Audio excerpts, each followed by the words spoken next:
ఓం శ్రీ గణేశాయ నమః. ఇదిగోండి స్వచ్ఛమైన హరిద్ర గణపతి, అదేనండి పసుపు గణపతి.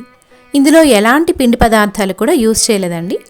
గోధుమ పిండి, మైదా పిండి ఇలాంటివి ఏమీ యూజ్ చేయలేదు. కేవలం పసుపుతో మాత్రమే చేశాను. అండ్ పసుపులో పెరుగు కలిపి మాత్రమే చేశాను.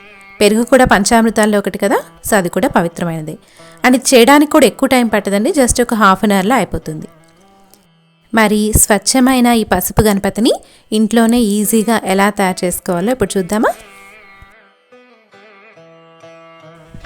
ముందుగా ఒక ప్యాకెట్ పసుపు, ఒక కప్పు పెరుగు తీసుకున్నానండి. మీరు పాలైనా యూజ్ చేయొచ్చు, బట్ పెరుగు అయితే కొంచెం స్టిక్కీగా ఉంటుందని నేను పెరుగు తీసుకున్నాను.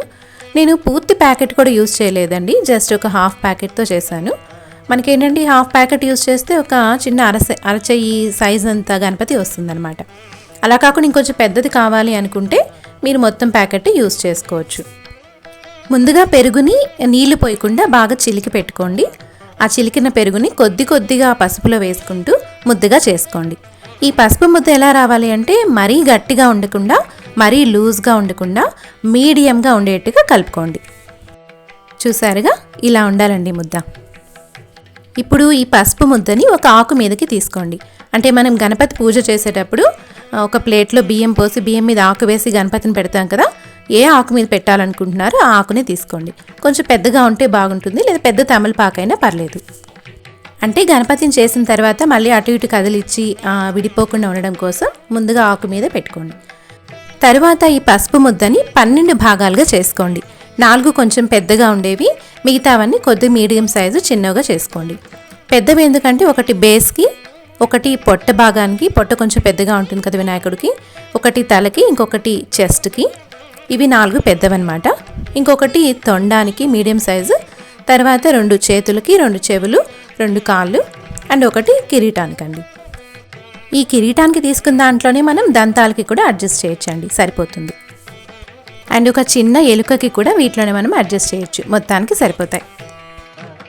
సో ఇప్పుడు ఫస్ట్ బేస్కి తీసుకోండి, కొంచెం పెద్దగా తీసుకున్న వాటిలో ఒకటి తీసుకోండి. ఇలా రౌండ్గా చేసుకోండి. చేసేటప్పుడే విడిపోకుండా ఉండడానికి, అంటే క్రాక్స్ రాకుండా ఉండడం కోసం అడ్జస్ట్ చేసుకుంటూ చేసుకోండి. అవసరమైతే మీరు కొద్దిగా చేతిని తడి చేసుకుంటూ చేసుకోవచ్చు, పాలలో కానీ లేదా నీళ్ళలో కానీ అంటూ చేసుకోవచ్చు. తర్వాత పొట్ట భాగానికండి, అంటే వినాయకుడు కూర్చున్నట్టుగా చేస్తాం కదా, సో ఇక్కడ ఫస్ట్ పొట్ట భాగాన్ని ఇక్కడ పెట్టామండి. పొట్ట భాగాన్ని కూడా కింద బేస్కి జత చేస్తూ ఉండండి. ఎక్కడ కూడా విడివిడిగా పెట్టద్దు, అన్నిటినీ పెట్టేటప్పుడే మీరు జాయింట్ చేస్తూ పెట్టండి. తర్వాత చెస్ట్కి, సో చెస్ట్ని కూడా చూసారా ఇట్లా కలుపుతూ, అంటే వేటిని విడివిడిగా కాకుండా ఒకదానొకటి కలుపుతూనే పెట్టండి. తర్వాత తల భాగం, తలని కూడా అన్నిటినీ ఇట్లా కలిపేస్తూ ఉండండి. కావాలంటే కొద్దిగా తడి చేసుకుంటూ ఉండండి. చాలామందికి డౌట్ వస్తూ ఉంటుందండి, మనము ఎలాంటి పిండి పదార్థాలు కలపకపోతే విడిపోతుందేమో అని. సో అలాంటి భయాలు ఏమీ అక్కర్లేదండి. చూస్తున్నారుగా మీరే, ఎక్కడ విడిపోదు, చక్కగా వస్తుంది గణపతి. తర్వాత కాళ్ళకి తీసుకోండి. కాళ్ళు కూడా కూర్చున్నట్టుగా పెడతాము. సో ఇది కూడా ఏంటంటే బేస్ పైన పెట్టి మనం పొట్ట భాగం ఉంది కదా, ఆ పొట్ట భాగానికి పక్కగా తీసుకొచ్చి జాయింట్ చేసేస్తూ ఉండండి. సో చూసారా, అట్లీ పొట్ట భాగానికి కూడా జాయింట్ చేయండి. ఇక్కడ ఇది పాదంలాగా కనిపించేటట్టు చివరిని కొద్దిగా ప్రెస్ చేయండి. వెనకాల మాత్రం మొత్తానికి జాయింట్ చేసేస్తూ ఉండండి, అది మాత్రం మర్చిపోకండి. పొట్ట భాగానికి కాల్ని కూడా పూర్తిగా జాయింట్ చేసేస్తూ ఉన్నాను. సో అలాగే ఇంకొక కాల్ని కూడా సేమ్ ఇదే విధంగా ఇంకొక పక్కన పెట్టి ఇలాగే జాయింట్ చేసేసేయండి పొట్ట భాగానికి. అండ్ బేస్కి రెండింటికి కలిపినట్టుగా జాయింట్ చేయండి.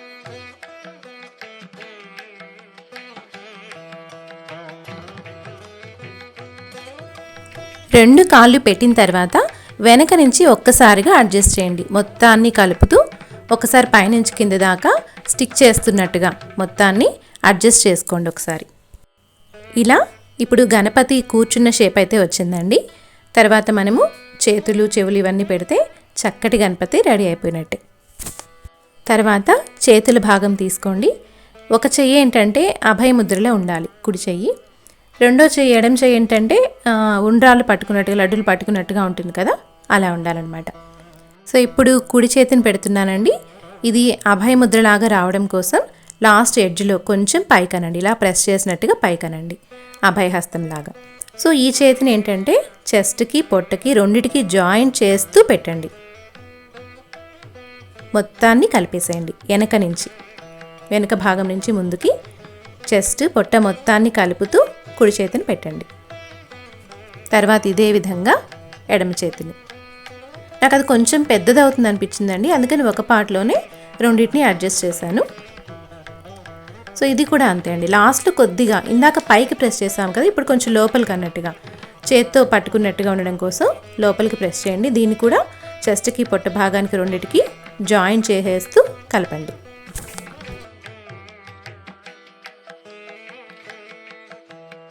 ఇప్పుడు ఇక తొండమండి. తొండానికి తీసుకునే భాగాన్ని తీసుకోండి, కొంచెం పొడుగ్గా అనుకోండి దాన్ని. ఇలా మనం సిలిండర్ షేప్లో చేసుకొని తొండాన్ని కొంచెం వంచాలి కదా, వంగినట్టుగా ఉంటుంది కదా. సో అలా వంచినట్టుగా లాస్ట్లో ఎడ్జ్లో వంచవచ్చు మనం. ఇప్పుడు పైన తల భాగం నుంచి ప్రెస్ చేస్తూ కింద చెస్ట్ దాకా పొట్ట దాకా తీసుకొచ్చి తర్వాత అక్కడ కొద్దిగా తిప్పండి. తొండం చేసేటప్పుడు కొంచెం జాగ్రత్తగా చేసుకోండి. అంటే ఇలా వంచేటప్పుడు మనకి క్రాక్స్ వచ్చినట్టుగా అనిపిస్తుంది, బట్ ఏం క్రాక్స్ ఏమి రావండి. మీరు అడ్జస్ట్ చేస్తూనండి, ఎందుకంటే తడి మీద చేసాం కాబట్టి ఎలాంటి క్రాక్స్ రావు. మీ చివర్లో వంచుకుంటే సరిపోతుంది. చూసారా ఎంత చక్కగా వచ్చిందో తొండం కూడా.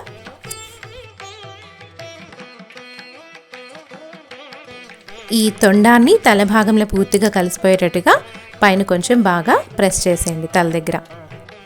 ఇప్పుడు తొండం తలలో బాగా కలిసిపోయినట్టుగా వస్తుందన్నమాట. తర్వాత చెవుల కోసం అండి. ఈ చెవులు కూడా నాకు తీసుకున్న ఆ ఉండ కొంచెం పెద్దది అవుతుంది అనిపించి దాంట్లో రెండుగా చేశాను. చెవులు కూడా వినాయకుడికి పెద్దగానే ఉంటాయి కదండి, సో వాటిని కూడా కొంచెం పెద్దగా ఉండేట్టుగానే చేసుకోండి.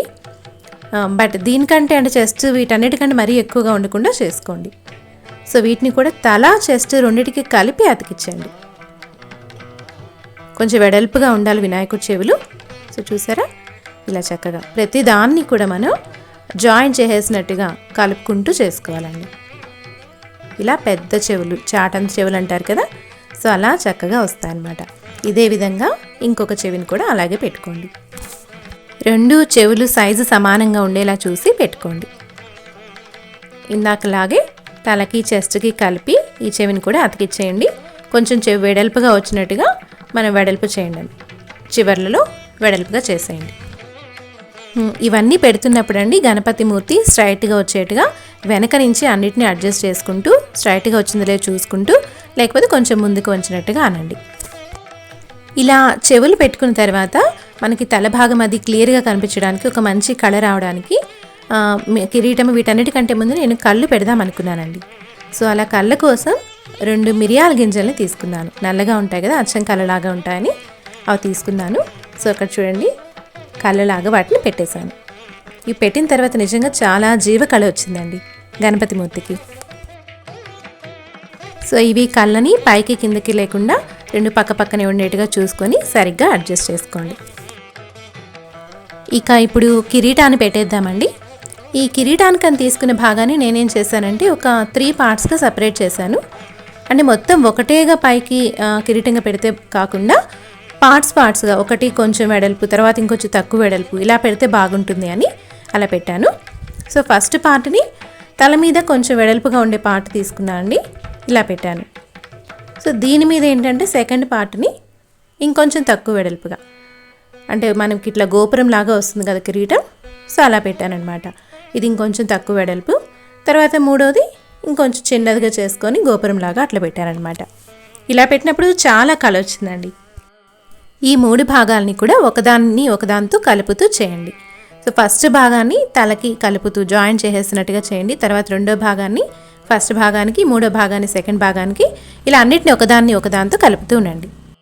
చూసారా కిరీటం ఇలా పెట్టగానే ఎంత కళగా వచ్చేసిందో. ఇప్పుడు ఒక చక్కటి ఆకారం వచ్చేసిందండి గణపతి మూర్తికి. ఇప్పుడు ఇక దంతాలు చేసుకుందామండి. దంతాల్లో ఒకటి చిన్నదిగా ఉండాలి, ఇంకొకటి పొడుగ్గా ఉండాలి. అంటే ఒకటి దంతం ఇరిగినట్టుగా ఉంటుంది కదా, కాబట్టి ఒక దంతం చిన్నదిగాను ఇంకొక దంతం పెద్దదిగాను ఉండేట్టుగా పెట్టుకోండి. ఇందాక కొంచెం పార్ట్స్ తీసి పెట్టుకున్నాం కదా, ఎక్కువ అవుతుందేమో అని వాటిలోని దంతాన్ని పెట్టండి. ఇందాక చెప్పినట్టుగా వీటిలోనే మనం మొత్తం అడ్జస్ట్ చేసేయచ్చండి. ఈ దంతాలని కూడా తల భాగానికి బాగా కలిపేసేయండి, జాయిన్ చేసినట్టుగా. అన్నీ ఇప్పుడు ఎక్కడ విడివిడి భాగాలుగా లేకుండా మొత్తంగా కలిసిపోయి ఒక ఆకారం వచ్చేసింది. ఇప్పుడు వినాయకుడికి విభూతి కుంకుమ పెడితే మంచి కళ వస్తుందండి.